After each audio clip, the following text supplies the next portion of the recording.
বিসমিল্লাহির রহমানির রহিম। সম্মানিত দেশবাসী, আসসালামু আলাইকুম। আমার আন্তরিক শুভেচ্ছা গ্রহণ করুন।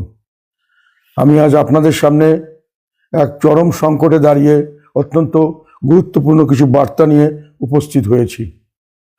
আমাদের প্রিয় মাতৃভূমি আজ এক ক্রান্তিকাল অতিক্রম করছে।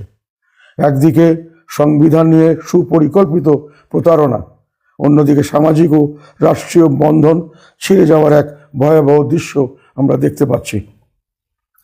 প্রথমত, আসন্ন গণভোট নিয়ে আমার স্পষ্ট বার্তা: আপনাদের না ভোট দিতে হবে। বিভ্রান্তিকর চারটি বিবৃতির আড়ালে সংবিধানের 38টি পরিবর্তন লুকিয়ে রাখা হয়েছে। আমরা আশঙ্কা করি এতে করে দেশে একটি সংঘাতময় পরিস্থিতির সৃষ্টি হবে, রাজনৈতিক স্থিতিশীলতা ব্যাহত হবে ও দেশ ক্রমান্বয়ে ধ্বংসের পথে এগিয়ে যাবে। এখানে একটি কথা আমি দৃঢ়কণ্ঠে বলতে চাই, তা হলো আমি ব্যক্তিগতভাবে প্রথম থেকে শেষ দিন পর্যন্ত জুলাই আন্দোলনের সঙ্গে ছিলাম। তাছাড়া দলগতভাবে জাতীয় পার্টি জুলাই আন্দোলনে সক্রিয়ভাবে অংশগ্রহণ করেছে। শুধুমাত্র রংপুর শহরে আমাদের দুজন কর্মী শহীদ হয়েছে, মিরাজুল ও মানিক। 4 জন কর্মী কারাবরণ করেছে ও নির্যাতনের শিকার হয়েছে: আরিফ, ইউসুফ, সজল ও জসিম। অন্যান্য শতাধিক নেতাকর্মীর বিরুদ্ধে অসংখ্য মামলা হয়েছিল। জুলাই আন্দোলনে নির্যাতিত ও শহীদ নেতাকর্মীদের যথাযথ মূল্যায়ন ও তাদের স্বপ্ন বাস্তবায়নে আমরাও অঙ্গীকারাবদ্ধ।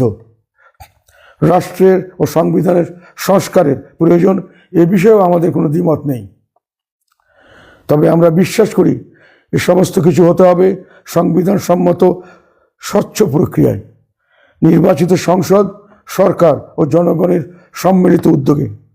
কোনো নির্দিষ্ট গোষ্ঠীর মাধ্যমে শুধু তাদের পূর্ব নির্ধারিত এজেন্ডা বাস্তবায়নের জন্য অস্বচ্ছ ও বেআইনি প্রক্রিয়ার মাধ্যমে আন্দোলনের শহীদদের আত্মত্যাগের পক্ষে সৃষ্ট আবেগকে কাজে লাগিয়ে যে ধরনের সংস্কার প্রস্তাব করা হয়েছে তা আমাদের কাছে গ্রহণযোগ্য নয়। বর্তমান হানা ভোটের মাধ্যমে সেরকম একটা উদ্যোগ আমরা লক্ষ্য করছি। সে কারণে গণভোটে জনগণকে না ভোট দেওয়ার আহ্বান জানাচ্ছি। আজ আমাদের রাষ্ট্র সমাজের দিকে তাকিয়ে দেখুন। বিদ্বেষ আর বিভাজন আজ 18 কোটি মানুষকে একে অপরের মুখোমুখি দাঁড় করিয়েছে। ইনসাফ আর সাম্যের কথা বলে আজ তৈরি করা হয়েছে চরম বৈষম্য আর দখলদারিত্বের এক অমানবিক রাষ্ট্র, যেখানে চরম নিষ্ঠুরতাকে অভিবাদন জানানো হয়, মসজিদ, গির্জা কিংবা মাজারে পৈশাচিক উল্লাস হয়, যেখানে মানুষ আজ বাকরুদ্ধ। আমাদের প্রিয় মাতৃভূমি আজ যেন এক মৃত্যুপুরী। দিনে দুপুরে প্রতিপক্ষকে খুন করে মৃতদেহ পুড়িয়ে ফেলা হচ্ছে। বিভিন্ন স্থানে সংখ্যালঘু সম্প্রদায়ের বাড়িঘর, দোকান লুটপাট, ভাঙচুর ও আগুন দেওয়ার অভিযোগ পাওয়া যাচ্ছে, অথচ রাষ্ট্র নির্বিকার। সামাজিক যোগাযোগ মাধ্যমে ঘোষণা দিয়ে বাড়িঘর ভাঙচুর ও জ্বালিয়ে দেওয়া হচ্ছে, কিন্তু কারো ঘুম ভাঙছে না। এটি একটি ব্যর্থ রাষ্ট্রের পূর্ব লক্ষণ ছাড়া আর কিছুই নয়। আমাদের অর্থনীতি আজ হুমকির মুখে। বিগত কয়েক মাসে শত শত কলকারখানা বন্ধ হয়েছে, বাড়ছে বেকারের সংখ্যা। ব্যাংকের রিজার্ভের প্রকৃত অবস্থা আমাদের অজানা। আমাদের সীমান্ত আজ অন্যের নিয়ন্ত্রণে চলে যাচ্ছে। নারীরা আজ নিজ দেশে পরবাসী। আমাদের শিল্প সংস্কৃতি জারি সারি ভাবাইয়া আর কবিতার কণ্ঠরোধ করা হচ্ছে। এমনকি নারীর শিক্ষা ও কর্মক্ষেত্রে চলাফেরাও আজ শকুনের নখরে বন্দী। এই ধ্বংসাত্মক ডিজাইন আমাদের ভাঙতে হবে। আমাদের প্রথম কাজ হবে রাষ্ট্র সমাজের ছিঁড়ে যাওয়া সকল বন্ধনকে আবার জোড়া দেওয়া।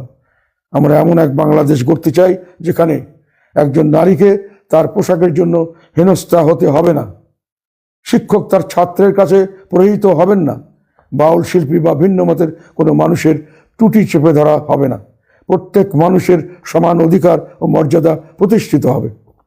প্রিয় দেশবাসী, এই নির্বাচনে মাত্র 2টি পক্ষ, একটি মহান মুক্তিযুদ্ধের চেতনা ও 71-এর পক্ষের শক্তি, অন্যটি সেই আদর্শ বিরোধী অপশক্তি। জাতীয় পার্টি সবসময় আপনাদের পাশে ছিল এবং আছে। জাতীয় পার্টিকে লাঙ্গল প্রতীকে ভোট দেওয়া মানেই হলো একটি গণতান্ত্রিক বাংলাদেশ ফিরিয়ে আনা এবং 1971 সালের চেতনাকে জয়যুক্ত করা। পরিশেষে আমি বলতে চাই, আজ আমাদের দেশ সার্বিকভাবে বিভক্ত। আমরা এবং তারা এই বিভাজন আমাদের এমন এক পর্যায়ে নিয়ে গেছে যে কেউ কাউকে সহ্য করতে পারছি না, অন্যের মতামতকে বুঝতেও চাচ্ছি না। কিন্তু এই অসহিষ্ণুতা থেকে আমাদের বের হতে হবে। মনে রাখবেন, দেশটা আমাদের সবার, দেশ একটাই, এবং এর দেশের প্রশ্নে আমাদের সবাইকে এক মতাবলম্বী ও একতাবদ্ধ হতে হবে। দেশের স্বার্থে কোনো পক্ষ বিপক্ষ থাকতে পারে না। অতীতের সব তিক্ততা পিছনে ফেলে আমাদের সামনের দিকে এগিয়ে যেতে হবে। বিভাজনের এই অপরাজনীতি এখনই বন্ধ করার সময়। হিন্দু মুসলিম, বৌদ্ধ খ্রিস্টান, নারী পুরুষ, তৃতীয় লিঙ্গ কিংবা পাহাড়ি সমতলী, আমাদের সবার পরিচয় আমরা বাংলাদেশের নাগরিক, আমরা বাংলাদেশি। আমাদের লক্ষ্য এমন এক বাংলাদেশ যেখানে সবাই নিরাপদে থাকবে এবং সবাই সমান অধিকার থাকবে। রাষ্ট্র হবে এমন যেখানে প্রতিটি মানুষ সমানভাবে নিজ নিজ ধর্ম পালনের পূর্ণ অধিকার পাবে। আসুন সব ভেদাভেদ ভুলে একটি মানবিক ও বৈষম্যহীন বাংলাদেশ গড়ে তুলুন। আসুন এই মুহূর্তে এই মুমূর্ষু দেশকে বাঁচাতে আমরা ঐক্যবদ্ধ হই। সবশেষে বলতে চাই, অরাজকতা ও বিচারহীনতার সংস্কৃতি বন্ধ করতে এবং দেশের গণতন্ত্র রক্ষা করতে লাঙ্গল প্রতীকে ভোট দিন। বজ্রকণ্ঠে আওয়াজ তুলুন, বিভাজন নয়, ঐক্য চাই। স্বৈরাচার মুক্ত গণতান্ত্রিক বাংলাদেশ চাই। লাঙ্গল প্রতীকে ঐক্য গড়ি, বৈষম্যহীন বাংলাদেশ গড়ি। বাংলাদেশ জিন্দাবাদ, জাতীয় পার্টি জিন্দাবাদ।